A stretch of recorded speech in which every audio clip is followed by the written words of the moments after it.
I first saw him on a Tuesday evening when the rain had turned the glass walls of the hotel into mirrors and everyone looked slightly unreal. His name was Mark, the CEO everyone in the company spoke about in lowered voices, and he stood alone near the piano as if the whole room belonged to him. I had spent 3 months carefully making sure he noticed me, without ever giving him a reason to think I wanted his attention. It was a dangerous game, I knew that. But sometimes ambition disguises itself so beautifully as courage that even I couldn't tell the difference. That night, I deliberately left my folder on the table beside him, then walked away before he could call me back.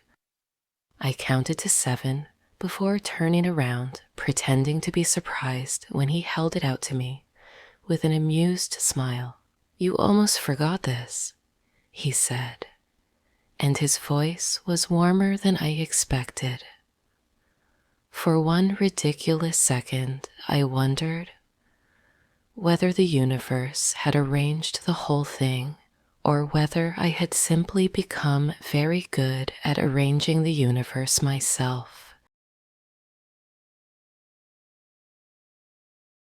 After that, I began appearing wherever our paths could plausibly cross, always careful never to make it obvious, and early coffee in the executive lounge, a late meeting in the glass conference room, a book left open on a chair because I had once heard him mention the author, small moves in a game whose rules I pretended not to understand.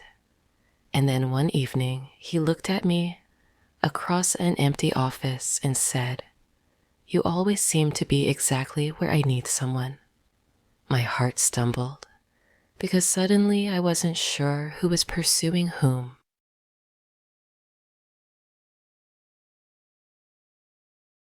He asked me to dinner a week later, and I said yes after waiting exactly long enough to make it seem as though I had considered saying no.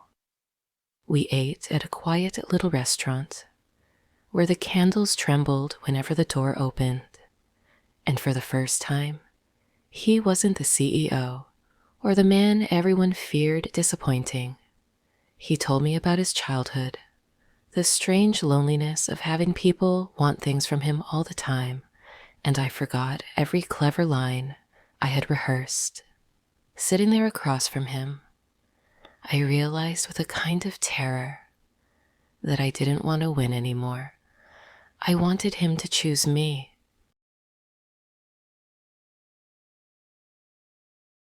But secrets have a way of becoming heavier the closer you get to someone. One afternoon, a colleague made a careless joke about how quickly I had risen in the company, and I felt the blood leave my face. Mark heard it too, and when we were alone afterward, he asked quietly, "Was any of this planned?" I wanted to lie, because lying would have been easier. But instead, I told him the truth about the folder, the coffee, the meetings, all the little coincidences I had manufactured. He didn't speak for a long time, and I watched the city flicker behind him like a field of distant stars. I thought that was the moment I would lose him, that the whole beautiful, foolish story would collapse because I had tried too hard to make it happen. Then he smiled, not happily exactly, but with a tenderness that made my chest ache. "Audrey," he said, "I noticed you long before you started playing your game." I laughed because I didn't know what else to do, and suddenly the fear inside me loosened. He told me that he had recognized every little maneuver, but had kept quiet because he wanted to discover whether there was a real woman beneath all that careful strategy. There was, I whispered, and she was terrified you would never see her. He reached for my hand, and in that simple gesture, the dangerous game ended.